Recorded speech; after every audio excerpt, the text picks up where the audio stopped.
పెళ్ళైనా పండగైనా వేడుక ఏదైనా పట్టుచీరల ప్రత్యేక వేదిక వారాహి సిల్క్స్. సంగారెడ్డి జిల్లా ఐలాపూర్లో హైడ్రా కూల్చివేతలు కొనసాగిస్తోంది. నిబంధనలకు విరుద్ధంగా నిర్మించిన భవనాలను నేలమట్టం చేస్తోంది. మరికొన్ని అసంపూర్తిగా ఉన్న విల్లాలను కూడా హైడ్రా కూల్చివేస్తోంది. సంగారెడ్డి జిల్లా అమీన్పూర్ కూల్చివేతల్లో కొత్త కోణం వెలుగుచేసింది. అక్రమ కట్టడాల కూల్చివేతను చూసి స్థానికులు హర్షం వ్యక్తం చేస్తున్నారు. గతంలో కంప్లైంట్ చేసిన స్థానికులు పట్టించుకోలేదని కూడా చెప్తూ ఉన్నారు. ఇక ఇప్పుడు హైడ్రా చర్యలు తీసుకోవడంతో సంబరాలు చేసుకుంటున్నారు. మరోవైపు కూల్చివేతల్లో ఇళ్లు కోల్పోయిన వారి ఆర్తనాదాలు కూడా మిన్నంటాయి.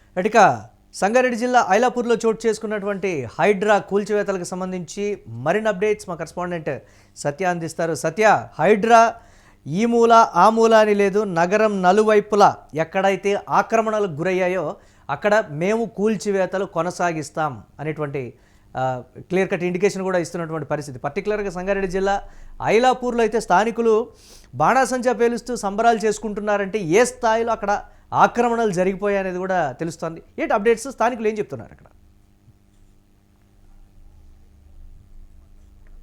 ఈ హైడ్రాకి సంబంధించి కొంతమందికి అన్యాయం జరుగుతుంది ఒకవైపు అనేది స్పష్టంగా అర్థమవుతుంది. కొంతమందికి మాత్రం సంబరాలు జరుపుకునే పరిస్థితి కూడా ఉంది. ఎందుకంటే కొన్ని చెరువులను పునరుద్ధరించారు. ఏదైతే మెయిన్ హైదరాబాద్లో కూడా ఒక 2-3 చెరువులను పునరుద్ధరించారు. కూకట్పల్లి చెరువు కావచ్చు, ఇక్కడ హైదరాబాద్లో ఉన్నటువంటి కీలక చెరువులు కావచ్చు, ఒక 2-3 చెరువులు పెద్ద ఎత్తున అంటే మొత్తం కూడా నిండుకపోయినటువంటి చెరువులు మళ్ళీ పునరుద్ధరించడం. దాంట్లో బతుకమ్మ కుంట ఏదైతే ఉందో ఇక్కడ బతుకమ్మ కుంటలో మళ్ళీ బతుకమ్మ ఆడి మరి హైడ్రా కొంత సంబరాలు చేసుకుంది. లోకల్ కూడా అందరు కూడా కొంత సంబరాలు చేసుకున్న పరిస్థితి ఉంది. ప్రస్తుతం అక్కడక్కడ మాత్రం డెఫినెట్గా కుత్బులాపూర్ ఇష్యూ కావచ్చు, కొన్ని వెలుగుమట్ల ఇష్యూ కావచ్చు, ఇట్లా అక్కడెక్కడ ఎంత సఫర్ అవుతున్నారో అంతే సంతోషపడుతున్న పరిస్థితి కనబడుతున్నాయి. ఇప్పటి నుంచి కాదు, దాదాపు ఒక 20-30 సంవత్సరాల నుంచి కూడా మరి ఈ ఆక్రమణలకు పాల్పడ్డారు. ఇప్పుడు ఉన్నట్టుండిగా మరి ఈ ఆక్రమణలన్నీ కూడా కూల్చివేయడంతో ఒక్కసారిగా అక్కడ ఉంటున్నటువంటి ప్రజలైతే తీవ్ర ఇబ్బందులు పడుతున్న పరిస్థితి కనబడుతూ ఉంది. ఈ నేపథ్యంలోనే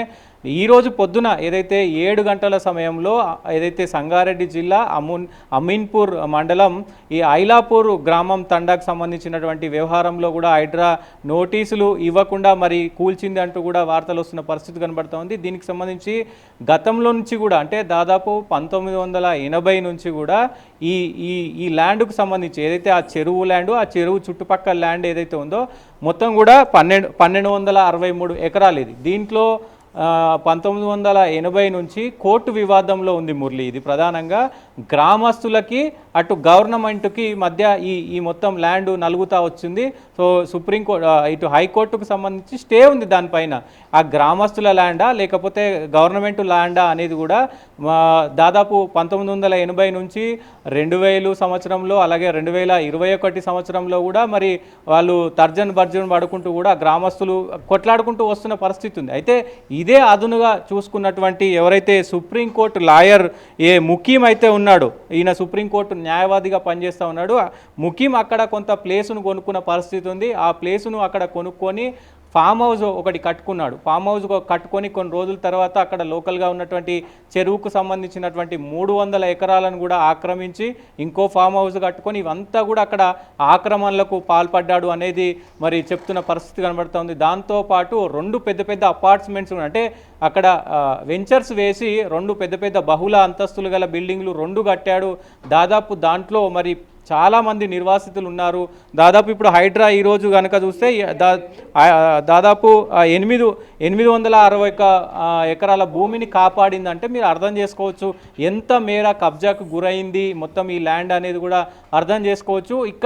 ఇక్కడ ఈ కబ్జాలకు సంబంధించి ఏదైతే ఈ 861 ఎకరాల ల్యాండ్ ఉందో దాంట్లో కొంత మేర కూడా మరి అలా మొత్తం బిల్డింగులు కట్టి రెంట్లకు ఇచ్చిన పరిస్థితి ఉంది. ఇప్పుడు ఉన్నట్టుండి వాళ్ళని రెంటులో ఉన్నటువంటి వాళ్ళని ఎంబటే ఖాళీ చేయండి, మేము ఇది అక్రమంగా ఉంచుకున్న భూమి, అక్రమంగా కట్టుకున్న భూమి అంటూ కూడా మరి ఖాళీ చేయమంటే ఖాళీ చేయడానికి కొంత సమయం ఇచ్చారు. మొత్తం కూడా ఖాళీ చేసిన పరిస్థితి ఉంది.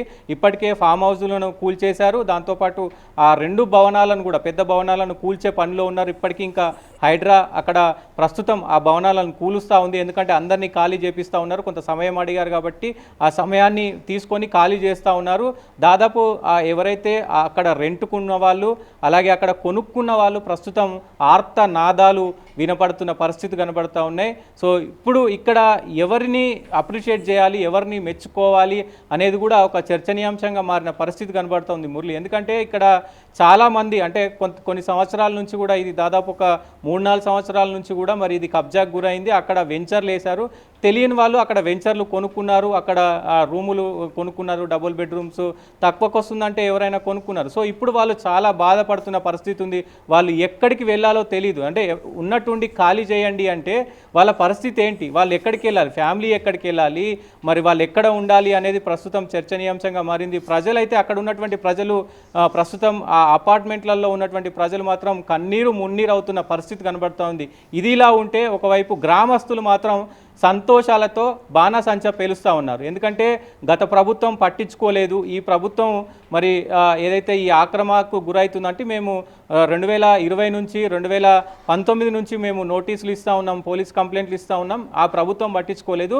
ఇక్కడ రేవంత్ రెడ్డి వచ్చిన తర్వాత, హైడ్రా వచ్చిన తర్వాత మా బాధలను పట్టించుకొని ఈ మొత్తం ఏదైతే కబ్జాకు గురైందో ఈ మొత్తం 1263 ఎకరాల భూమికి సంబంధించి కబ్జా నుంచి విడిపించారు, కబ్జాదారుల నుంచి విడిపించారంటూ కూడా రేవంత్ రెడ్డికి పాలాభిషేకం చేయడం కావచ్చు, అలాగే పటాసులు పేల్చి సంబరాలు చేసుకుంటున్న పరిస్థితి కనబడుతూ ఉన్నాయి. ఇక్కడ 2 ప్రధానంగా జరుగుతున్నాయి. కానీ ప్రజలు నష్టపోతున్నారు అనేది ఖచ్చితంగా ఇక్కడ ఒక విషయం అయితే మనం చెప్పొచ్చు. అంటే ఇంతకాలం అధికారులు ఎందుకు మౌనంగా ఉండిపోయారు అనేదే ఇక్కడ కీలకంగా మారినటువంటి పరిస్థితి ఉంది కదా. హైడ్రా వచ్చింది, త్వరితగతిన చర్యలు తీసుకుంది, తను ఏదైతే చేయాలనుకుందో అది చేసింది హైడ్రా అనేటువంటి మాట కూడా చెప్తున్నారు. ఇన్నాళ్ళు జరిగిన పరిణామాలకు సంబంధించి ఏం మాట్లాడుతున్నారు స్థానికులు సత్య? ఇప్పుడు ప్రధానంగా మీరు అన్నట్టు హైడ్రా వచ్చింది, కొంత మంచిగా చేస్తుంది, ఓకే. అంటే నిజంగా ఎవరైనా ఆక్రమిస్తే దాన్ని ఖచ్చితంగా కూల్చాలి, అదొక ప్రధానమైనటువంటి పాయింట్. కానీ ఆక్రమాలు చేసేటప్పుడు లేఅవుట్లు వేసినప్పుడు పర్మిషన్స్ ఎవరిస్తున్నారు?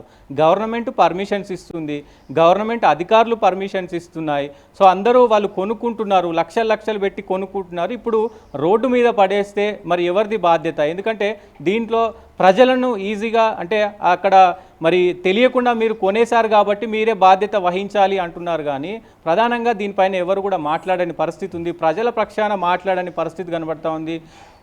ప్రజలకి అసలు పర్మిషన్స్ ఇచ్చేది గవర్నమెంట్ ఆఫీసర్లు, ఎంఆర్ఓ కావచ్చు, ఇతరత్ర అందరూ కూడా ఇన్వాల్వ్డ్ అయి ఉంటారు, ఇంక్లూడింగ్ కలెక్టర్ కూడా ఇన్వాల్వ్డ్ అయి ఉంటారు దీంట్లో.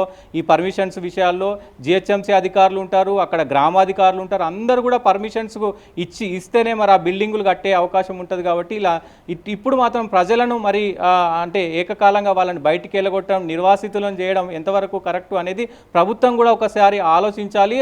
దాంతోపాటు వాళ్ళకు సంబంధించినటువంటి ఏదైతే మొత్తం నష్టం ఏదైతే ఉందో ఆ నష్టాన్ని కూడా మరి ప్రజలకు ఇచ్చే ప్రయత్నం కూడా హైడ్రా కానీ ప్రభుత్వం కానీ ఖచ్చితంగా తీసుకోవాలని చెప్పుకోవచ్చు మురళి.